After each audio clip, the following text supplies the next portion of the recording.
તો એસઆઈપી અને આપણે જેમ લમસમની જેમ વાત કરી રહ્યા છે તો અહીંયા આપણે ડિફરન્સ સમજીએ. સૌથી પહેલાં રોકાણની રીત.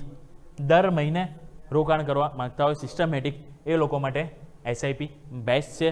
અને અહીંયા એક જ વખત જે અહીંયાથી રોકાણ કરવા માંગતા હોય એ લોકો માટે લમસમ બેસ્ટ છે. હવે વાત કરીએ રોકાણની રીત વાત કરી. હવે જોખમની વાત કરીએ. જોખમ તમે જુઓ તો જેનો ખાસ કરીને ઓછું જોખમ લેવું હોય, મીન્સ કે માની લો 5,000 રોકાણ 5,000 એટલે કે માર્કેટ જેવું અપડાઉન થશે તમારી એનએવી એવરેજ થશે એટલે કે રિસ્ક તમારું આમાં થોડું ઓછું રહેશે રિસ્ક રીત.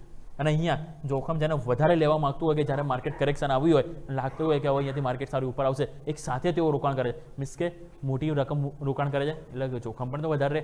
એટલા માટે અહીંયા જે વધારે જોખમ માટે લેવા માટે રેડી હોય એક વખત રેડી હોય કરવા એ લોકો માટે લમસમ બેસ્ટ છે. માર્કેટ ટાઈમિંગ જે એસઆઈપીમાં ખાસ કરીને એટલું બધું ઇમ્પોર્ટન્ટ નથી હોતું, હોય છે મિનિમમ પરંતુ એટલું બધું નથી હોતું જેટલું મહત્વનું લમસમમાં હોય છે. જેમ આપણે વાત કરી કોરોના ફેરી જેણે એક્ઝિટ કરી હશે તે પછતાયા હશે અને કોરોના ફેરી જેણે એન્ટ્રી કરી હશે એ ક્યાંક ને ક્યાંક સેલિબ્રેશન કર્યું હશે. સો એટલા માટે માર્કેટ ટાઈમિંગ વધારે લમસમમાં વધારે ઇમ્પોર્ટન્ટ છે. ડિસિપ્લિન તે વધારે જોઈએ એસઆઈપીમાં, કારણ કે દર મહિને તમારે 5,000 રૂપિયા રોકાણ કરવાના છે એટલું તમારે સેવિંગ રાખવું પડશે, એટલી રકમ તમારે બેંકમાં રાખવી પડશે.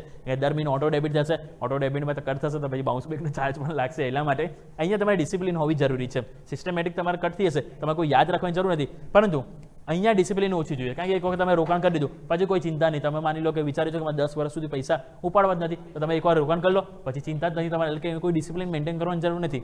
હવે કોના માટે યોગ્ય છે તો નિયમિત રોકાણકારો માટે કે જે રેડી હોય દર મહિને અહીંયાથી એસઆઈપી કરવા માટે 5,000 રૂપિયા સેવિંગ કરે એ લોકો માટે અહીંયા યોગ્ય છે.